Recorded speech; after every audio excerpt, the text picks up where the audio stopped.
नमस्कार, खरी खरी में आपका स्वागत है। मैं हूं मृगेंद्र सिंह।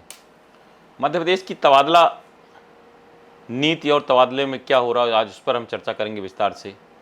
मध्य प्रदेश में अभी मानसून की दस्तक तो नहीं हुई, दस्तक में शायद अभी समय है 4-5 दिन, लेकिन तबादलों की मानसून की बरसात ज़रूर शुरू हो गई है।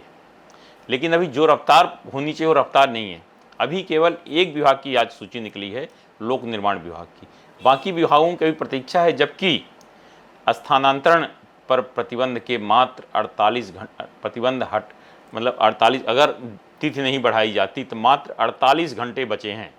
48 घंटे इसलिए मैं कह रहा हूँ कि 15 जून को तक तबादले हो सकते हैं। 1 से 15 जून तबादलों से बंदी सटी है, तो उसमें तबादले हो सकते हैं। 15 जून को 5 बजे, मतलब अब टाइम हो चुका है, और उसके बाद मतलब 48 घंटे बचे हैं। बाकी जो एक हमेशा रहता है कि बैक डेट में आदेश जारी करो, बैक डेट में आदेश जारी होते रहते हैं, लेकिन अब कितना संभव होगा नहीं। लेकिन जो स्थितियां हैं उससे मुझे लगता है कि तबादलों की तिथि जरूर बढ़ेगी, क्योंकि अब अभी किसी विभाग की सूची नहीं। आज पहली बार लोक निर्माण विभाग की निकली है, और अगर 15, कल भी रविवार है, सोमवार को अंतिम दिन है, तो क्या विभाग तबादले कर पाएंगे, इसकी संभावना कम है। मुझे लगता है कि कुछ न कुछ बहाना बना के जो मंगलवार को होने वाली कैबिनेट है उसमें तबादला की अवधि हो सकता है 15 दिन और बढ़ा दें। मैं पक्का नहीं कह सकता, लेकिन ऐसी संभावना है कि 15 दिन बढ़ सकती है, क्योंकि लोगों को बहाना मिल जाएगा, मोदी जी के 12 साल में सब व्यस्त हैं, और बहुत सारे कार्यक्रम आ गए। आपके इंदौर में ब्रिक्स सम्मेलन चल रहा है, उसमें मंत्री अधिकारी व्यस्त हैं, तो इस कारण मुझे लगता है कोई न कोई करके 15 दिन बढ़ा सकते हैं। हालांकि पिछली कैबिनेट बैठक में मुख्यमंत्री डॉक्टर मोहन यादव ने साफ कहा था कि तबादले की तिथि अब नहीं बढ़ाई जाएगी। ये मंत्रियों से कहा था कि आप समय सीमा में तबादले कर लें। उन्होंने यह भी कहा था कि तबादलों से प्रतिबंध 20 मई की कैबिनेट की बैठक में हुआ था कि 1 जून से तबादले हटाए जाएंगे। मतलब 10 दिन आपको तैयारी के लिए दे दिया गया था, 15 दिन और, मतलब आप लगभग 25 दिन मिला था विभाग के मंत्रियों को, अधिकारियों को तबादले करने का।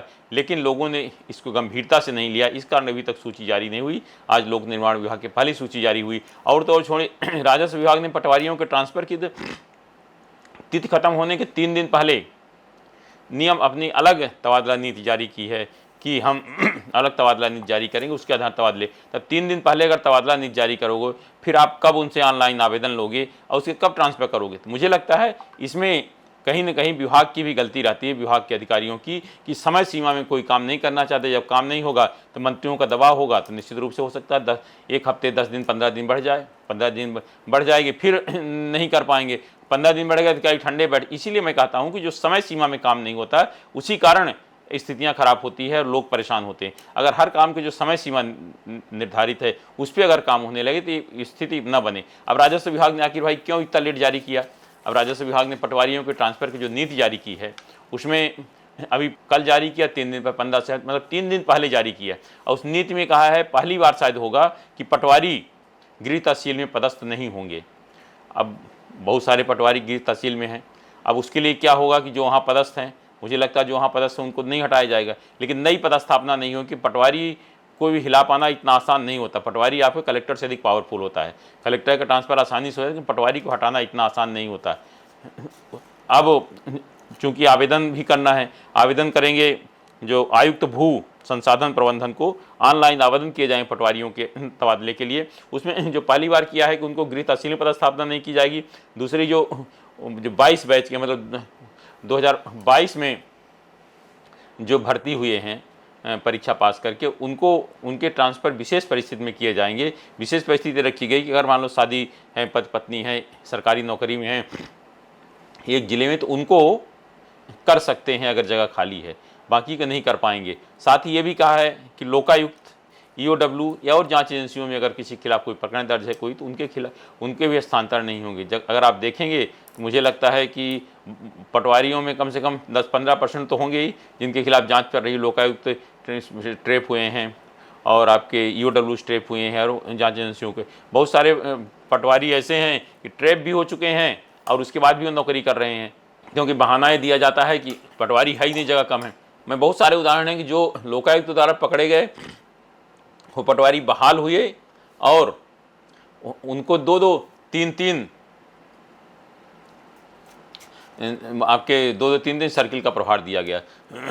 या कई विभागों में आपके पंचायत सचिवों में भी है कि लोकायुक्त ट्रैप के बाद भी उन पर कार्रवाई हुई और उसके बाद फिर बहाल होकर नौकरी। इस तरह कई विभाग ऐसे हैं कि जिस पे कार्रवाई के बाद भी काम कर रहे हैं यथावत, क्योंकि बहुत लंबा समय लगता है। क्योंकि कहा जाता है कि ट्रैप हुए हुए उसकी जांच होगी, फिर न्यायालय में चालान पेश होगा, जब अनुमति मिलेगी विभाग से, तब तो बहुत लंबा समय लग जाता है। इसलिए पदस्थ कर दिया जाता है, क्योंकि सरकार को जबरन वेतन देना पड़ता है। और वैसे भी पटवारियों के हर विभाग के कर्मचारियों की संख्या काफ़ी कम है, इस कारण भी स्थितियां ऐसी बनती है। लेकिन जो तबादला नीति जारी हुई पटवारियों के, साथ ही जो तबादलों की बरसात शुरू हो गई है, वो देखिए 15 को अब देखना यह है कि 15 को कितनी बरसात, कितनी तेज़ी से बरसात हो, किस विभाग के कितने तबादला आदेश जारी होते हैं। क्योंकि हर विभाग को कम संख्या, अधिकतम 10% लिमिट रखी है, कुछ 2% भी हो, कुछ 5%। और देखने वाली बात ये होगी तबादलों की जो पहली बौछार 15 को, आज लोकल लिस्ट PWD की निकली, हो सकता है देर रात निकले, संडे के दिन भी निकल सकती है। पर मुझे जो लगता है कि आज जो स्थितियाँ उसको देखते हुए सरकार को तिथि जरूर बढ़ानी पड़ेगी, क्योंकि 15 जून तक तबादलों की प्रक्रिया नहीं शुरू हो पाएगी। फिर अगर तबादलों की प्रक्रिया शुरू नहीं होती, फिर फाइल जाती है CS के माध्यम से मुख्यमंत्री के पास। फिर मुख्यमंत्री, भाई आखिर आप, दिक्कत यही होती है ना, जब मंत्रियों, प्रमुख सचिवों, विभागाध्यक्ष की जिम्मेदारी दी है, जो GAD का आदेश है, नियम, उसका क्यों समय सीमा में पालन नहीं किया जाता। अगर कभी दिक्कत आ गई, अधिकारी मंत्री को बहाना बना देंगे, हम मंत्री कहेंगे अधिकारी फाइल दबाए बैठे हैं, तो इस पे रोक लें, समय सीमा में काम होना चाहिए। एक जो और चीज़ देखने में आ रही है कि अधिकारी कहते हैं ये छुट्टी का सीज़न है, अधिकांश विभाग के प्रमुख सचिव छुट्टी पर रहते हैं। और और किसी को चार्ज नहीं दिया, चार्ज जिसको दिया भी जाता है वो बोलता है साहब जिसका विभाग वो आए करेगा, मैं तो कुछ नहीं करने वाले, मैं तो जरूरी जो फाइलें वही करूँगा। आखिर अब इसके निराकरण क्या होना चाहिए, जबकि स्थिति ये है, नियम ये कहता है GAD अगर कोई भी गजटेड अधिकारी गया है विशेषकर IAS अधिकारी, तो उसको छुट्टी पर है तो उतने दिन काम कौन देखेगा। बाकायदे उसका नोटिफिकेशन होता है, उसका आदेश जारी होता है, तब उसमें लोगों को काम करने दिया जाता है। लेकिन कोई भी, जिसको भी अतिरिक्त प्रभार दिया जाता है, कोई भी इस पचड़े में नहीं पड़ना चाहता, तबादलों को देखते ही नहीं है कोई गंभीर। वो जो रूटीन की बहुत जरूरी फाइल वही करते हैं, इसीलिए विभागों में बहुत दिन तक फाइलें अटकी रहती है, अधिकारियों के अवकाश पर रहने, ऑनलाइन होने के बावजूद भी मामले लटके रहते हैं। कल मैंने कहा था कि महीनों नहीं, अभी 1-2 उदाहरण मेरे पास ऐसे आए हैं कि एक साल, 1.5 साल से मामले ऑनलाइन पड़े हुए हैं, उसको कोई देख ही नहीं रहता। वो जो सामने वाला पीड़ित आदमी जब जाता है, गृह विभाग का मामला है, तो एक कोई गृह विभाग के छोटे कर्मचारी हैं, वो रखे हुए हैं, उसके पहले सेक्रेटरी से मिला, डिप्टी सेक्रेटरी से मिले, सेक्रेटरी से मिला, कई सचिवों से मिले, उसके बाद विभाग ACS से मिले, कई आकर 2-3 तबादले हो गए, ACS बदल गए। लेकिन जो वहाँ के बाबू ने चाहा वही हुआ, और अभी भी पिछले 1-1.25 महीने से, 1 सवा साल से फाइल पड़ी हुई है। तो मतलब ये हालत है प्रशासन की। तो जब तक इस पे सख्ती नहीं होगी, ये नहीं होगा कि जो लिमिट है उसके अंदर काम करो। आखिर जब एक समय सीमा क्यों बनाई जाती है, अगर सब लोग इसका उल्लंघन करने लगे तो कोई काम होगा नहीं। तो सबसे पहले अगर समय सीमा में तबादले नहीं हो पा रहे हैं, तो संबंधित मंत्री और जो विभागाध्यक्ष हैं, प्रमुख सचिव, पूछताछ होनी चाहिए। विशेषकर प्रमुख सचिव, विभागाध्यक्ष जरूर पूछताछ होने की जिम्मेदारी उनकी होती है। फाइल तो नियमानुसार फाइल तो बना के ले जाएंगे, मंत्री को दस्तखत करने की जिम्मेदारी होती है। लेकिन जो विभागाध्यक्ष, प्रमुख सचिव इतने पावरफुल बन जाते हैं कि जो मर्जी हो नियम प्रक्रिया ऐसे बना के फाइल उलझाए रहते हैं, और अंतिम दिन बोलते हैं साहब अब तो फाइल कोऑर्डिनेशन को भेजना पड़ेगी क्योंकि तबादला क्यों खत्म हो गई। इस पर भी रोक लगनी चाहिए। तो सबसे पहले तो अगर समय सीमा में काम नहीं होता तो विभाग के प्रमुख सचिव और विभागाध्यक्ष से जवाब तलब होना चाहिए। आज सिर्फ इतना ही। इस तरह खबरों के लिए हमारे चैनल पब्लिक वाणी जुड़े रहिए। आपके पास कोई खबर है तो हमें जरूर बताएं, क्योंकि हमारा नाम है पब्लिक वाणी।